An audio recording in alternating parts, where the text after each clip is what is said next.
Hey, Fergus, welcome back, man. How are you doing? I'm doing great, Jose. So pleased to chat with you. And it's a beautiful morning here in Colorado. How about yourself, mate? Things are going fine. Yeah, pretty hectic with a lot of work, but that's always a good problem to have. So, anyways, what I find fascinating, and also I think my audience as well will find fascinating, is the fact that you have lived pretty much like in almost like every region of the Western hemisphere, practically. You just wrote a book and released a book recently that's called The Latin American Red Pill. And this follows up your other book that we interviewed about the financial sovereignty for Canadians. Before we delve into your newly published book, could you give my audience an overview of your time in Latin America? Because I think that it would be illuminating and give my audience an idea of like where you're coming from and what your and how your experiences molded the creation of this book. Yeah, thanks, Jose. So the short story is that I literally went looking for freedom in Latin America. I know that might sound strange to people, but the subtitle of the book, so it's, the Latin America Red Pill. The subtitle is My Search for Freedom South of the Border, because I literally was frustrated with socialism and feminism and all sorts of other isms that I thought had taken over my home country of New Zealand. And I just thought the Western world was in a fragile state, and I wanted to explore the option of living elsewhere. And I literally just got a plane ticket to Colombia. And this is January 2010. I arrived in Bogota, Colombia, and had a 4-month trip through Ecuador, Peru, and Chile, all by bus. So all the land the whole way. And that changed my life. Since that time, I've had a network in Latin America, and I got work whenever I worked as a journalist or editor. It just kept coming up that I was the Yankee or the Blanco who had experience in Latin America, and there was demand for my input or my presence in that domain. And so one of my jobs, for example, I got because I had a certain level of Spanish proficiency, and that grew into me being editor-in-chief or founding editor-in-chief of the Pan Am Post, a position I held for 3 years. And that was probably the most intense role I had covering Latin America from 2013 to 2016. And that gave me also a lot of hands-on experience. There's so much that happened, Jose. I don't know where to start, to be frank, or how to finish this off. But basically, I've spent about 15 years exploring Latin America, and I lived more than a year in Argentina, more than a year in Guatemala, maybe 2 or 3 months in Ecuador, and I've traveled to 19 of 20 countries. The only one I haven't been to is Bolivia. I had planned to get there this year, maybe later on. But now I want to go back and see my friends in various countries rather than go and explore new places. But I've also written more than I can keep track of. That's the whole point of this book, that I've probably written, I'm thinking, yes, articles. Yes. Yeah. Yes. You're very prolific in this regard. Like I would say you are the most prolific English writer in the like free market libertarian space on like Latin American affairs. I'd say like your volume is unmatched.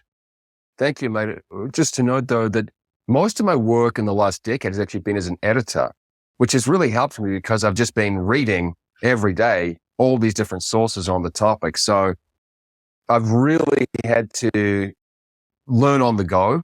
And one advantage I had is that I'm not Latin American, obviously, and I had pretty much a blank slate going in. I had no loyalties, no real inclinations. I just went to learn. I was just exploring. And the book is my story of what I found, which unfortunately is not all that pleasant. Because you're in the States now, and let's just go there. What motivated you to just give up on this Latin American odyssey and just settle down in the US? Yeah. Okay, great. And then you live here in the United States too. So our actions speak louder than words, right? So it's called a revealed preference when You can say what you want, but your actions dictate Yes. what you actually believe. And one of the chapters in the book actually is that Americans have nowhere to flee, right? Or there is nowhere to flee. I can't remember the title right now, but of that chapter, but basically 2 reasons why the United States is a superior option, and even Canada would be a superior option to living in Latin America. Just economically, there's no comparison that the US would make 5 to 10 times as much money as you would working in Latin America. Second, the United States, for all her problems, still has a little bit of deference towards natural rights. So we might feel like the United States is coming to an end, and maybe the country is, but it is the case that relative to anywhere else on the planet, there is more of a self-ruling mentality. And this is manifest in more respect for gun rights, more respect for free speech, more respect for homeschooling, even more respect for the right to life, and which is my assessment. That is somewhat of a respect for not interfering with other people's paths. So I think that there is this big disconnect I've noticed in these spaces, like these self-improvement spaces and like social nomad circles, where living in Latin America, if you have like an online remote job that has like an American wage, that's like the only context where it's actually enticing. Because if you try to go the 9 to 5 route, oh, that's awful. You're taking, like as you mentioned, you'll be making like a fifth to a tenth of what you're going to be making in the US. And even when I lived in Chile, it's like an entry level job. For example, a white collar entry level job, you would be lucky to make, and this was circa 2014 to 2017 for reference. Yeah. You would be lucky to make $1,500 to $2,000 a month for a decent job there. That would be top of the rung, basically. That would be a quality offer. Yeah. Yes. And Chile is the most lucrative, basically, of all Latin America.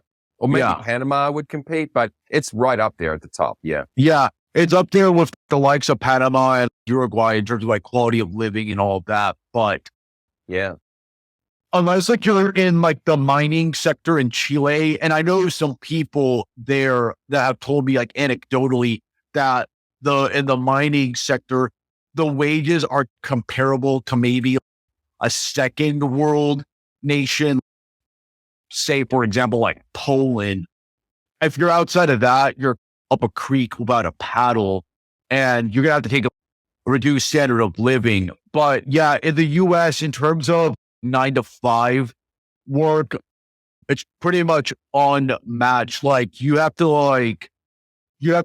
only other countries probably in terms of wages maybe comparable are like probably like Switzerland or Singapore, but you're going to be like have a much higher cost of living. And then there's other factors to consider. But the only other countries that really compete with the United States in terms of compensation tend to be city states like the United Arab Emirates or Singapore. Yeah. And as you said, there would be much higher cost of living, plus the cultural, less appeal maybe. So Switzerland would maybe come close, but even Switzerland would be, I'm guessing, about a third less compensation than the United States. Yeah, those places are just like, there's like definitely trade-offs in my opinion. And even like with Latin America too, I have considered going back in some cases to have an extra passport or whatever, because my line of work is much more remote. But if I were still like very much tied to a 9 to 5, it would just not be on my radar whatsoever. For the overwhelming majority of, overwhelming majority of like professionals that take normie career tracks, magically moving to Latin America and magically seeing your livelihood increase, it's not happen. You're just better off in the US, warts and all. Yeah, I agree. Yeah, there's a lot to say about that. So I wanted to just talk about what was the first thing you noticed in Latin America that made you realize that, yeah, this region is pretty messed up? Yeah. Okay. So I arrived in Colombia in January 2010. And the first thing I noticed was the walls and razor wire and broken glass all over protecting things. Basically, this was a symbol of the crime that here in Fort Collins, there basically are not even any walls or any barriers to people's houses. Whereas in Colombia, you have walls, and usually the walls have either razor wire or bits of glass stuck in the top of them to stop people from climbing over and breaking into your place. And so initially, everyone was warning me about crime. Don't go to certain streets. Be careful of getting into taxis. Don't go to country roads because the guerrillas or FARC will come and get you. So that, to me, that we have these vague stereotypes about Latin America, but I don't think people realize just the enormity of the disparities between Anglo-America, Canada, the United States, and Latin America when it comes to things like crime and just poverty or the salaries we refer to.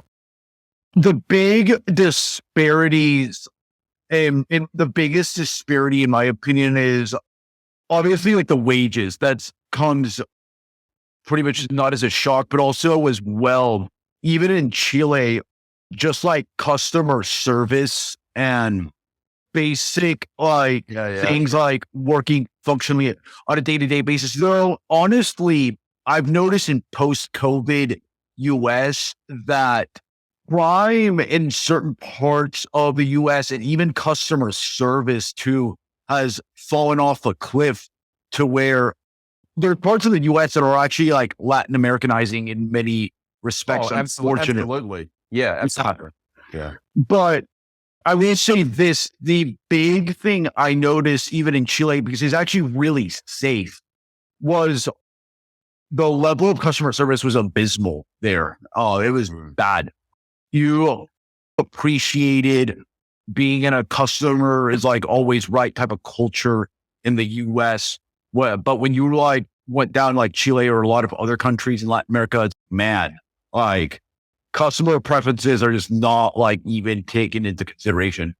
That's not in my book, but I agree with you. It is a challenge, and especially Puerto Rico, they have a disastrous customer service. And when I go to Guatemala, one of my recent trips, I can't remember which one, but the waiter was hassling me for a bigger tip, and a tip's not even customary in Guatemala, but he just saw me as a gringo and was trying to. Shake down. Yeah. And I just found it so unsavory, but this is what you expect. People talk about no discrimination. They will discriminate against you if they think you're a foreigner. Yeah. Oh, yeah. I know. This actually reminded me too, in the part of Chile I was in. This is Santiago downtown. There was a laundromat there that was rather infamous because the area, there was a good deal of foreigners there, especially from richer Western countries, that was notorious for basically you charging gringo rates for foreigners, and for Chileans or even other Latin Americans, they have normal rates. If they pick up on, like from the taxis to basic services, if they pick up that you're like a foreigner, they will try to like nickel and dime you to death. When I was in Santiago, the taxi driver started driving in circles, for example, just to add to his rate that he could charge me. Yes. You'll pick that up pretty fast. And that's why most of the time in these countries, the expats, they tend to stay within a certain like vicinity of where they get like their services, where there's not as much of that. Because if you start going into the more like native areas, you'll stick out like a sore thumb, and they will, and these are generally low trust societies that actually put on a pedestal, like one-upping somebody or trying to scam them. It's actually almost pedestalized there. And it's just like a testament that you're dealing with a fundamentally different culture. Absolutely. Yeah. This is one of the, so I call the book The Red Pill because often from the outside, you get marketing narratives. People are trying to sell you things, right? They want to sell real estate in Nicaragua or whatever it may be. And also there are these people who live the digital nomad life, which I've lived, and they want to parade it as some kind of a wonderful existence. And in my view, that's a lie, that most of these people are making very little money and struggling to be productive. It's just hard to be productive when you're on the road like that. And so I'm trying to cut through the marketing. Also, even if you go onto blogs or discussion forums, you'll tend to get the people who stayed and want to justify their choice. The people who leave, like me, we're not there. We're not writing about it because we've realized that it's not that appealing. And when I was in Guatemala, I stayed for almost 2 years. People were shocked that I'd stayed there that long, that I had stayed so long, because it's just a common thing that gringos come and then they leave. Do you know any other people in this space that went through a similar process as you, that you came in with a very ideological bias of looking for freedom, but then became very jaded and went back to the States? Because I think you mentioned something about Chile, I think you said a family that went to Chile, then went back to the States. Yeah. So this is not a chapter in the book. I was going to add this to the book, but the book is just already too long, to be frank, or it's without references. I think it's 330 pages, and then with references around 370. But if you don't know about the Gulch Chile experience or story, oh God, yeah, get on it. Yeah, because this is such a wonderful, let's say, metaphor, or not even metaphor, but just little microcosm of the challenge that people face and how deluded they are about going to Latin America. So was it around 2010, maybe? I can't remember the exact dates. Jeff Buick, who's a supposed libertarian, but a super scammer based in Mexico from Canada, he partnered with another scammer to come up with Gold Gulch Chile, this property scheme down in Chile in the middle of nowhere in some kind of desert, very inhospitable environment. And unfortunately, they scammed something like $15 million out of people. All these ill-informed libertarians from around the world bought property in this supposed little oasis in Chile. And then it turned out that this land wasn't even zoned for residential occupation, for parcels of land. And the guy, not Jeff Buick, he was just a fool, and he basically just embarrassed himself. But the guy who was working with him was a true scammer, and he just spent all the money basically, and then couldn't buy the land properly. So they didn't even own the land. He failed to make the payments, and this whole thing just was a huge embarrassment. It fell through, and then that scammer too got scammed by a Chilean. Yeah, those scam upon scams. Yeah. No, so there were all these court cases, but the short story is that all these Americans and Canadians bought what they thought was a libertarian oasis property in Chile, and it came to nothing. They just all lost their money, and in the order of more than $10 million was lost. And a whole bunch of people who didn't necessarily have money, but were just libertarian ideologues, went down to try to help on this project and worked for almost nothing. And their stories are just tragic, really. They just weren't paid, and they were basically starving in Chile. And so anyway, so there were two people involved. John Corbin, who's now in prison in Chile, as far as I know, or at least he was. Yeah, I've met him several times. Yep. Yeah. He went to prison. I don't know if he's still there or not. He basically shot some people to defend himself. I don't blame him for this, but the Chileans didn't like that, so they put him in prison. Yeah. And this was really, in my view, harsh treatment because they saw him as an American or outsider and didn't like him, and they just wanted to beat up on him. But because he basically drove through some of these stupid protests, these violent protests in Chile, I think it was 2019. Yes. And they were smashing his car. So he shot them, which he, in my view, he's entitled to do. But the Chileans didn't accept that and put him in prison. Anyway, so he was one of them who tried to start another Gold Gulch Chile. And I think it was called Chilean Orchard or something like that, whatever. Yes. That one went nowhere. And then there was another gentleman, Gabriel Scheer, who's from Saskatchewan in Canada.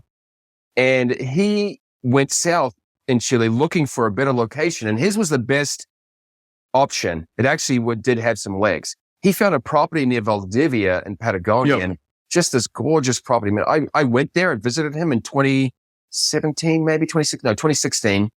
And he had a lovely girlfriend at the time who had moved down from California. And these again, pro-liberty dreamers who thought they were trading California or Canadian stupidity for Chile, and little did they know, right? So first, they encountered, yes, dishonesty, incompetence, people trying to scam them, people who were just late. Nothing was working properly. They couldn't get the tools for building this real estate project. No. And then to rub salt into the wound, all the local communist Antifa types, these idiots, I don't know what to call them, but just these people who don't know any better, thought that, oh, let's go and hassle the American capitalists and steal their things and hold them at gunpoint. So they had both local incompetence and dishonesty, and then they had these communist ideologues literally fighting against them, literally holding them up at gunpoint. They then moved there, while they were working on the project, they moved to Villarrica, I think it was. It was a town about an hour or two away, which is a lovely spot. Then the wife was held up a couple of times at gunpoint in her own home. And they just said this, they cannot handle this. And then I think it was around 2019, 2020, there was this insane kind of violent uprising in Chile where everyone thought, let's just go and smash up things because we don't like a public transport fee going up. And then also during COVID, the lockdowns were so intense and they were refusing to get these jabs or anything like that. They couldn't even get out of the country. Anyway, so they just said Chile is a disaster. The idea of leaving Canada or the United States to find freedom in Chile doesn't make any sense. And they gave up on their project and now live in Oklahoma. And the wife told me, because they have a family now, the wife told me that she wanted a place where she could own a gun to defend herself. Yes, the COVID situation, what I noticed, because I met some right-wing people that were adjacent in Chile that actually moved back to the US. There was one guy who was running this English speaking group in Santiago. And I think is now in Florida. His name is Frank. And I think it was the COVID situation that brought him back. And the thing about Chile after the protests really in 2019 was definitely a turning point in my opinion, where it became very clear that the country is just going through the typical phase of Latin American countries where you'll see one or two countries stand out for 1 to 3 decades, but then they hit an impasse and then they just start just going off the rails and become another Venezuela. It's very predictable. Or Argentina, it's super predictable and cyclical in nature. And that's probably why I don't blame people for just going back to the States, especially when you're also from a foreign culture. Well, the sad thing to me, because I really care about these people, they're wonderful people, Gabriel and his wife, and they were going to help build a healthy, promising real estate project that would have brought entrepreneurs and people like you and me down there to live and just participate in harmony. This is precisely the kind of positive, let's say, healthy entrepreneurship you should want in the area. And yet the communist nut jobs chase them away. And I just thought it was so self-destructive. They think that people like Gabriel, it was called Fort Galt, that was the project. They think that Fort Galt is the enemy. Absolutely not. Your enemy is your own society, not these guys who are coming in to try to actually build something positive. And I just, like I said, I really felt for these people because they gave up maybe 5-6 years of their life on this whole project and then just left. No. Yeah, many such cases. One thing I've noticed from looking at the preview of your book, Fergus, just to shift the discussion more there, is that there is a theme I've noticed from the start to finish that shows, in my opinion, an ideological transformation of yours on certain issues, especially immigration and open borders. Because when I first met you, I'd say this was almost 10 years ago. Yeah, 10 years ago. You had very conventional libertarian views on the mass migration and open borders. But over the time that I've corresponded with you over the last decade, your views have evolved in many respects and become more nuanced. And how would you describe your views on immigration from Latin America these days, and what prompted this change in your outlook? Yeah, I'm glad to speak about it, Jose. And I think maybe you've gone through some of the transformation too. Now, I don't want to say I was ever a conventional libertarian though, because I was staunchly Catholic growing up, and I never was on the gay marriage or abortion bandwagon. So I always would have been a little bit of an outlier. Although 20 years ago, when we were both young men or just growing up, there wasn't such a problem within the libertarian movement. The left libertarians hadn't taken over things so much at that time. Yes, Now they yeah. It's just clear, and you and I know this, but the Beltway libertarians they just now assume that if you are a libertarian, you have to support gay marriage and abortion, basically, the Reason magazine types. And that was a shock to me because they were all celebrating, for example, the Supreme Court case in the United States that declared that there was some kind of fundamental right to a gay marriage, which is ridiculous. It's not in the Constitution. These issues were always supposed to be left to the states. And yet they were celebrating this federal overreach. And I thought, man, what has happened to this movement? Because there was a great book that came out around 2010 called The Libertarian Idea, something like that. Anyway, there was a libertarian kind of primer at that time, and it explained clearly that there is no libertarian position on marriage, that marriage licenses are not a libertarian topic, and the state should be out of this business. But somehow the Cato and Washington, D.C. libertarians just think that they are the ones who call the tunes. It's almost like the neoconservative takeover of Conservative Inc., where they think that a hawkish foreign policy is the conservative position when it is not. So I don't want to say that I was conventionally libertarian. I feel like the libertarian movement moved away from me. It is true, though, on immigration, and there's a whole chapter on this. This is one of the spiciest chapters in the book called Why I Gave Up on Open Borders. And I try to explain, why I had such a strong disposition towards open borders to begin with, what I observed, and what I believe now. And I don't know how much detail to give you, Jose, but just give like a preview. Don't give the whole spoiler. Yeah. So the short story is that I never thought about the implications of ethnic balkanization or ethnic differences or tribal loyalties, because I didn't really grow up with that. I was, like many people in the Anglosphere, I never really had that challenge or interest. I just felt like I was an individual. I responded to incentives like everyone else. And I didn't realize that other people were basically tribal in their behavior. They would put their tribe over themselves, and this would create all sorts of conflict. Okay. And I really became aware of this. The first kind of challenge to my thinking came when I was a journalist in New Orleans, and I saw the way that this black city, if I was trying to be racially blind in my work and just ignore race, no one else was copying me. Yeah. No one else was following my lead. Everyone else was just stuck on race. And I realized how it contaminated almost everything, the tension. And so there's all sorts of research on this to show that more diverse locations have less civic engagement, less trust. And there's a lot on this. Further, then later I did come into touch with or learn about race realism, and felt like these differences are almost intractable, that they will be permanent. Yeah. So in terms of my position right now, I make clear in the book that I do not necessarily endorse U.S. immigration laws, because they are all over, they're a mess. And in fact, the way I got my own residency here is through the diversity visa, which makes no sense.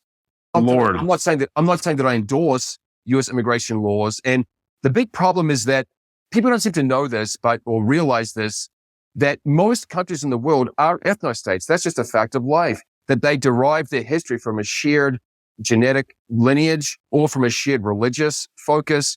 Why is Ireland separate from the British Isles, or separate from the United Kingdom? Because the Irish were Gaelic and Norman people as opposed to Anglo-Saxons. They were genetically different, although not hugely different, and they had a different religion. They were Catholic. So they are a separate people. It is an ethno-state. And they're not ashamed of it, just like Poland is an ethno-state. But the problem is that the U.S. to some degree was that originally, but now no one really seems to know what an American is or is not anymore. People are very confused. And so if you don't know what an American is, it's very hard to crack down or set immigration laws that are coherent. Yeah. The immigration law thing I've noticed in the US and from anecdotal accounts of just like the pitfalls of this system, it seems that if you're a person, like a white person, especially like in the Anglosphere or like South Africa or whatever, that it's actually really hard to enter the country legally. And it's actually part of a broader trend of anarcho tyranny, where you see like mass illegal migration from the third world is given like a slap on the wrist. But if you're like a productive person, white person from like Europe or any country that is of predominantly white European extraction, like you got to go through like a whole bureaucratic rigmarole to enter like the US these days. Well, let's put it this way. There's a great deal of irony to my own immigration to the United States, right? Because, for example, if you think about it, I'm a perfect candidate for immigration. My native language is English. I was educated here. I did both bachelor's and master's degrees here. I am Anglo-Celtic heritage, which is the heritage of the United States. You didn't have to pay for any of my undergraduate. I went to private universities. I just come here and I'm basically an immediate taxpayer. I am almost like the perfect immigrant. I'm a businessman. I hire people. Okay. So what's the problem? I am not attracted because I don't just enter this welfare state subservient class, right? I don't have the deference towards this Washington, D.C. vision of America. And that's why, and this is one of the reasons why I did evolve my views, that I realized that all this talk from Democrats or leftists about wanting to, their concern for people or open borders or freedom of movement, they don't care about that. They care about a constituency that will support their party, a subservient constituency. And I use the example because unfortunately, there aren't many people around the world who really support American values of, let's say, like I said, free speech, gun rights, entrepreneurship. But if you had a whole bunch of white South African farmers who've been persecuted in their home country, lining up at the border in with Mexico and the United States or Canada, the United States, whatever, suddenly the Democrats, all their pity for the immigrants would just vanish because they would know these people would not enter the dependent class. They would not be supporting their political movement. Oh, yes, 100%. Yeah, moreover, there is like a concerted effort to dilute the white European stock of the US and other Western polities altogether these days. There is a consensus on that. And that's one of the main reasons. That's one of the things that I woke up to that changed my ideology now. Yeah, I'd say that going back to my background, yeah, I was always like a libertarian paleocon. And now I just see myself just like a generic nationalist, a cultural nationalist. But like, I never really even had very rosy view of Hispanics beforehand because I always grew up in those milieus. And frankly, I wasn't really that keen on always hanging around Hispanics just for the sake of it or for like solidarity, because just picking up on that culture and contrasting it with other people in my social circles from like high school to the present, I just noticed that it's just easier to get along with just normal whites here and generally aligned with my values. But it's fine if the Latin Americans want to keep those values in like their states. But like when it comes to here, that's whenever there's obviously a problem. Now, back to the point, like in your book, this ideological transformation of yours, I think it's even more, it's even spicier and more pronounced when you start talking about IQ. And this is one of the most taboo subjects in American politics, I'd say in the last 20 years, because in the 90s, you saw a little bit of a comeback, especially with Charles Murray's The Bell Curve coming in, where the idea was actually discussed to some extent, but then the American mind really the elite mind just shut off and started attacking this. And what exactly started to make you delve into this IQ question and start researching more about it and informing people about like the harsh realities of IQ when it comes to comparing like the US and like Latin America. Yeah. So this is also one of the spiciest chapters in the book. And I've never spoken about it or written about it publicly before this book. Because as you say, when you talk about this, which it should not be a taboo topic, to me, people need to talk about it more. But people will call you names and not engage in an actual fruitful discussion. No. Yeah. So what caused me to think about this? First, when you actually step back, you realize that we're all race realists. We know that the Dutch people are the tallest people in the world. We know that the East Asians, people in Singapore, Hong Kong, Chinese are the best at mathematics. We just know that there are genetic differences between us. The West Africans are the fastest sprinters in the world. The East Africans are the best marathon runners.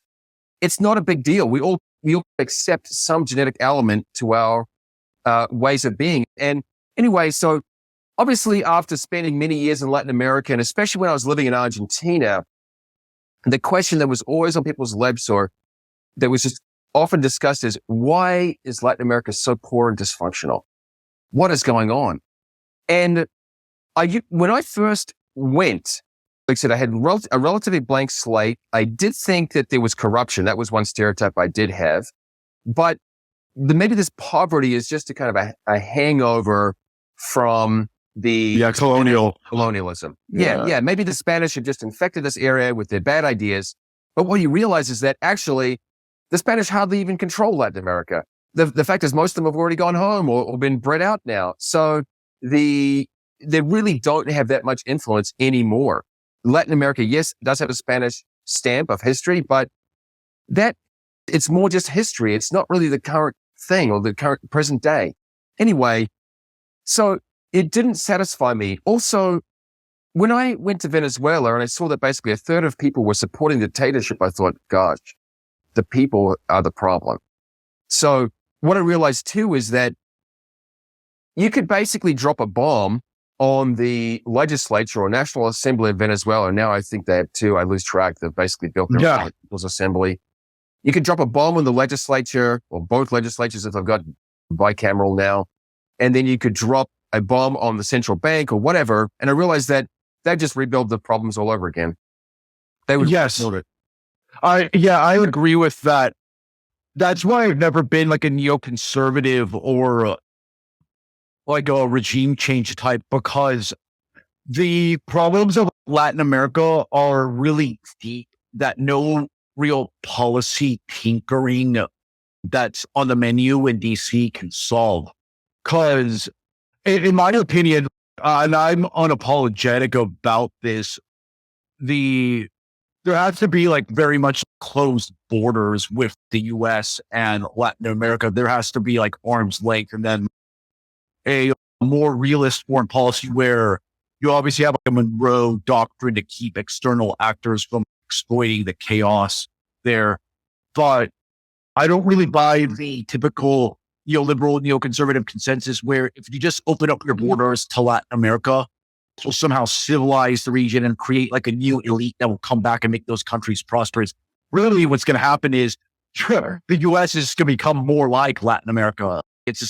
That's really what's going to happen. And if those elites do come back to those countries, they're just going to bring back not just their own cultural baggage, but some of the worst parts of US culture that create an even worse Frankenstein monster in Latin America. It's just, there's tough decisions that have to be made. And we have to recognize first off that like we are dealing with a different culture that's not going to be easy to like mold or much less like assimilate.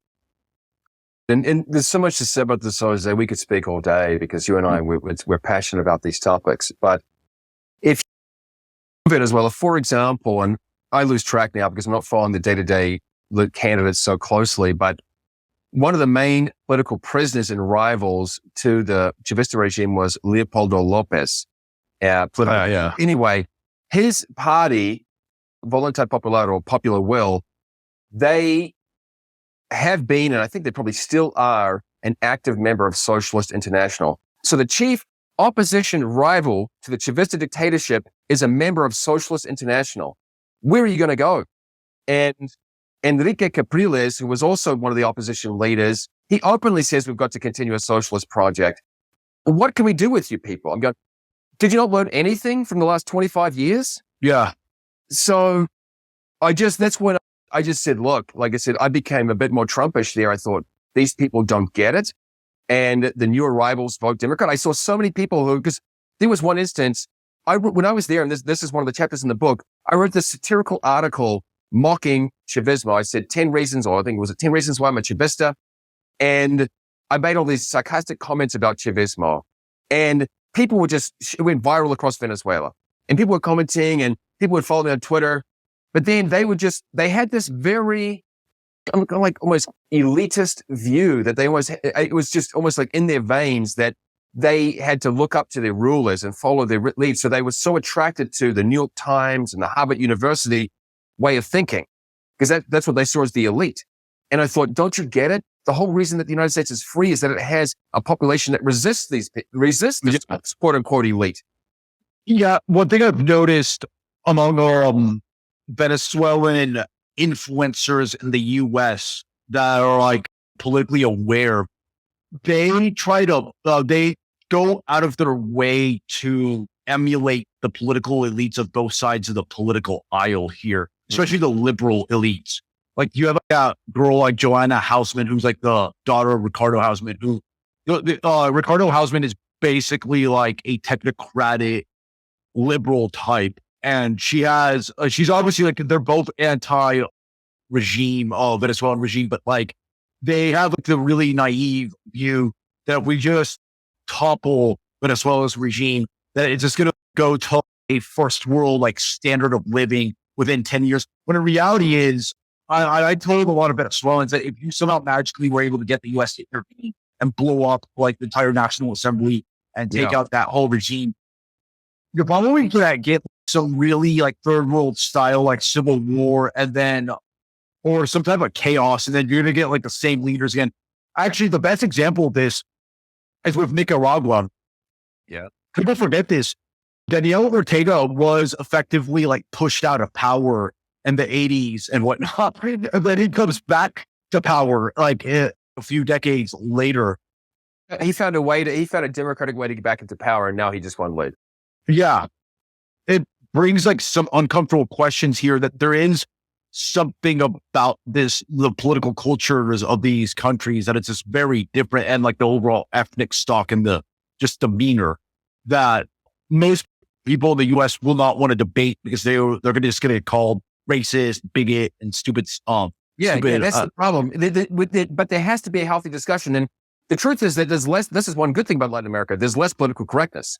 So you'd be surprised that many of them are quite open to the perspectives that I offer, right? That's the irony, that maybe 20, 25% agree with me. The ones who are willing to open up and just speak honestly would agree with me. And I think most of the others agree with me too, but they just won't say it publicly. Well, then I noticed in Chile, a lot of people in Chile will even say, and it's funny because it's like the most like advanced Latin American countries, they'll admit that the country is like shitty, and they'll like openly talk about like the social stratification and all of that, because it's just less politically correct. And one thing too in Latin America as well, because you don't have the civil rights revolution of the US.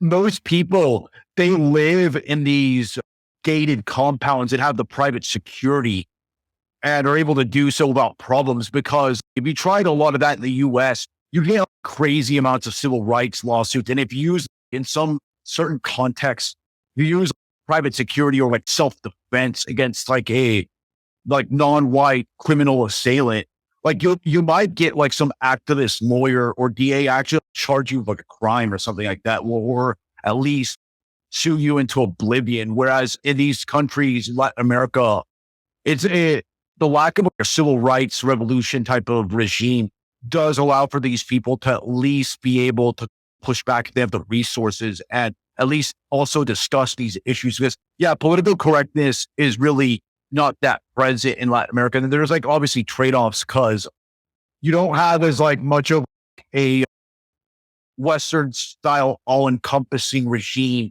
but you do get a lot of these agitators and other like brigands, criminal actors running loose. But if you sat down with a lot of people in Latin America, and I can definitely attest to this, they will have like very frank conversations about the class structures in Latin America and how these people, how certain groups are just up to no good. And if you tried that in the US, yeah, you'll probably get canceled.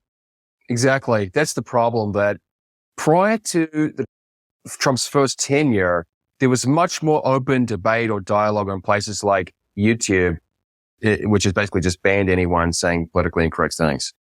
Even challenging, let's say, COVID vaccines or whatever, you can't say that on YouTube anymore.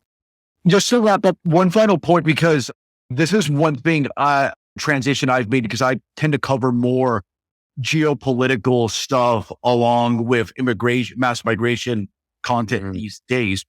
Yeah. One thing I've noticed too that you've been covering the past few years, as like the US has grown more dysfunctional, both domestically and its foreign policy, it has created a weird opening in Latin America now that certain external actors like China are coming in to establishing a foothold there. And based on your research there, because you talk about this in your book, what type of activity is China involved in Latin America, and how is it expanding its influence there? Great question, Jose. And actually, I should have mentioned earlier, you mentioned the Monroe Doctrine. In the book, I call for a new Monroe Doctrine. I basically call for, I have a chapter, maybe I think 2 in there, addressing the need for basically a hands-off approach to Latin America, but also keeping out worse actors who are going to create a mess that we have to clean up, that we have to deal with. So in the past, the Monroe Doctrine meant keeping out European powers from the Western Hemisphere, but now it'll mean, yes, keeping out the Chinese and maybe the Russians, or I don't know, maybe some Middle Eastern groups. I'm not really sure, but basically the Chinese are the big competitor in the region. What are they doing? Many things. The chief vehicle, though, that they seem to be using is some kind of public-private partnership operations. Yeah, where they'll either lend money or offer some kind of construction project, and they are embedding themselves within these states. And they're corrupting the states because, of course, the Chinese don't really care about any kind of transparency or accountability of government. They care about expanding their tentacles or expanding their ideological, well, not ideological, but just their influence. And so yeah, the indebtedness is one of the key elements. Now, China is also negotiating special zones. Now, this is where I've got to do some more research on this, but as far as I know, El Salvador, Honduras is in negotiations right now. Nicaragua already has this. There are basically free trade zones set up for Chinese companies in these countries. So it's a great irony that right now, Honduras has basically retroactively banned the ZETAs, or the special economic zones in Honduras, but at the same time is negotiating with China to have special zones for them, because they didn't really care about the free trade zones. They cared about the fact that they were American or ideologically against the socialist or leftist regime. So the big problem to me is that, so the other key strategy is just changing allegiance. That in the past, most countries in Latin America gave recognition to Taiwan, or Chinese Taipei, and that has flipped. Only 2 countries, and maybe some Caribbean countries, which are not technically Latin America, but 2 countries in Latin America proper recognize Taiwan. That is Guatemala or Paraguay. So the two of the most conservative countries in Latin America recognize Taiwan still, but probably very soon Guatemala will flip. I don't know about Paraguay, but the current president of Guatemala is a progressive, and likely he will fold to China. So the recognition away from Taiwan to China is symbolic of the shift. Further, just in terms of trade, my understanding is that now most countries in Latin America do have more trade with China than with the United States, which is unthinkable. It seems unthinkable, but it is happening. Yes. Given the history. But just as the case that as the US loses economic dominance or just economic vigor, that means that it's a less attractive economy to trade with, and China can step in there. The Now, in terms of human rights, it's a more complicated process, but it is the case that publicly listed U.S. firms that do work in Latin America face a great deal of scrutiny and tend to treat their workers very well and offer good compensation. People in Latin America know that working for a U.S. or Canadian company is a great opportunity. They really want that. But the Chinese will not have the same transparency or decorum towards Latin American workers that the U.S. and Canadian companies have had. Yeah. I know, I mean, because I listened to your show, Jose, that Americans love to hate China and it can be somewhat of a boogeyman. I realize we have other concerns to deal with. It's not the only concern, but it is the case that yes, there is a turf war going on in Latin America between the United States and China, and maybe Trump will engage with this, but largely it's just been a retreat from the U.S. and an advancement from China.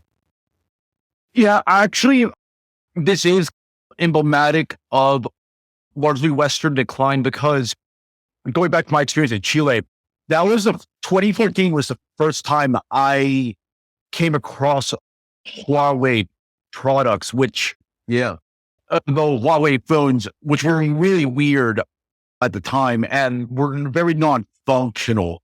But I imagine it's probably gotten somewhat better in terms of the quality. But there is a trend now especially in South America, where their economies, they're going more towards the East, towards the Orient, in terms of like how like they're trading much more, whether it's Peru, Chile, Ecuador, they're just trading a lot more with China, South Korea, and Japan. But China is definitely the behemoth there. And it's like more of a shift from the West to the Eurasian plane. And that's just like one of the fundamental geopolitical and geoeconomic shifts. And yeah, it's inevitable that if the US is going to like become more dysfunctional, both like domestically and abroad, these Latin American countries, there's going to be a vacuum there that some other entity, whether it's China or whatever, it's going to try to fill, and it's going to bring in these new type of corporate actors and whatnot. And it will change, obviously, a lot of the culture. Like you'll see, like in Chile, you will see car brands that you don't see in the US, whether it's some obscure Korean car brands or even Chinese brands as well, but that pop up. And that's just like a function of the fact those economies are much more integrated in like the Eurasian geoeconomic orbit and slowly exiting the US's orbit year after year. Yeah, I mean, I do have a couple of chapters on the China challenge in Latin America. It's like I said, it's growing, and it really is a function of the U.S. decline, which has gone on for almost 20 years now, especially since the Great Recession or the global financial crisis. Yeah, big time. Well, man, I think this is a great discussion, Fergus. And before we leave, could you let my audience know where they can find your book? Because I definitely want to get my hands on it and offer a review. Yeah, so I have sent you a review copy. It's a pity that it hasn't arrived prior to this. It is the Latin America Red Pill, and just Fergus Hodgson is my name.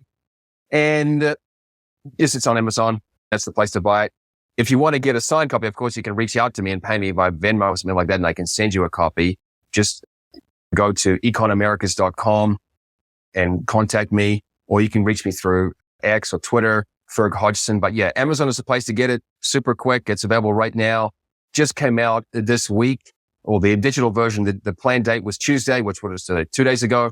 So it's fresh, and I would love feedback. It's basically the story of 15 years of my life. So a lot of my heart went into this, and I really believe that I've added something to the discussion that is just not out there because of this. Oh, I agree.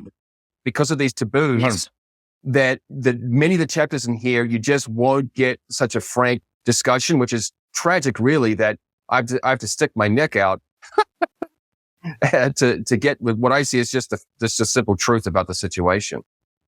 Yes, I agree. You don't have to agree with all of Fergus's views, but I believe that he has insights, that you have insights that are very much needed and break away from like the stale type of politically correct debates that we have, and that add to like the reservoir of knowledge we need so that we can like fully grasp what's going on, not just in the US, but also in Latin America. And it also makes a strong case for further immigration restriction, because when you understand that we're dealing with weird, corrupt foreign cultures, this just makes a stronger case for closing the border and rehauling the U.S.'s immigration system.